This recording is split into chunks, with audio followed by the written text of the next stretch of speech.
Hello, people of God. This is my Jacob's Way TV, and I'm Dupi Dupi Singer. This is episode 57. 57. Thank God for your life. Thank God for my life. Thank God that we know the Lord. Thank God that paths are shining brighter and brighter until the perfect day. The good thing about the walk of a Christian is that as you take each step every day, the light keeps getting better until you get to the perfect day. There is this experience that I had in the bush that I will never forget, and I want to share it with you. A young man that was not a regular street guy. In fact, he was not a street guy. I don't know how he was introduced to coming to the bush then. If young people came and met me, and we gathered to do prayer meetings. And he was not a regular street guy. He was educated, he was good looking, and he would come. Then one day, he told me he came looking for me, and I was alone in the bush. And he said he was ready to take his life. He was going to commit suicide, and he thought he should mention it to me before he would go ahead and do it. Of course, I dropped everything I was doing in terms of attention, and I gave him rapt attention. Why would you want to kill your life? Take your life. Why would you want to kill yourself? I asked him, and he wept profusely. He wept profusely. I allowed him to weep so that he can relieve himself of the pent up emotions and pressure. So when he was done crying, I asked him why he was thinking of such an evil thing. Then he told me the story of his life. In the village where he grew up as a little boy, he loved the Lord. He went to church, and somehow he mingled with uh, the leaders of the church that was in the village.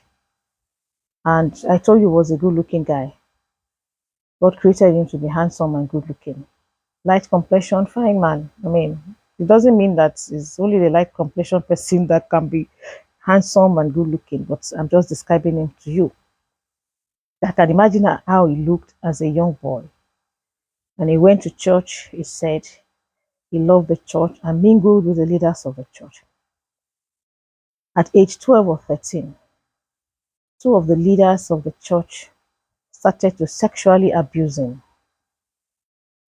But in doing that, they did that they lured him into that by telling him that they were going to be responsible for his university education. They would train him till the university level. And he came from a very, very poor family. And they gave him money and they petted him. And of course, they made him to swear a secrecy oath that he should not tell anybody. Two of them um, sexually abusing a young boy. And he did not tell anybody. And I think they were paying his school fees, and obviously the parents did not suspect anything. He eventually got into the university, and somehow along the line, the two of them had ditched him. What I don't know now, if the two of them knew that the two of them were abusing him at the same time, or it was a secret between. I don't know. I cannot remember that detail. They had both ditched him, and they had both refused to give him the money that they were giving him before. So I asked him, "Why are you crying?" Because it looked to me as if he also wanted to do it. Well, he said he repented and he did not want to do it again. And when he told them that what they were doing was wrong and it would land them in hellfire, it was when they ditched him. And yet they warned him that if he ever opened his mouth to say anything to anybody, they were going to look for him and kill him. So, so what do we do? So what is making you think of killing yourself now? He said He had finished his university, he managed to finish his university education. Even though these people had ditched him, he managed somehow to finish. His parents were very poor. The father was a security man guard, being paid on was very on a very low salary. His mother was a petty trader. And he came back from school thinking that he was going to be called to do NYSC. And all his parents and his siblings were been waiting for him to go to the camp, to be called to do the National Youth Service Corps. But he knew that he was not going to be called, but he was pretending to his family that it was the system that was not doing it right. That morning, his younger sister had abused him thoroughly because he happened to be the only one that the parents had put so much money on in his education, as it were. And the young woman had said to him, "You are not going for your youth service. Are you sure there's nothing you're hiding?"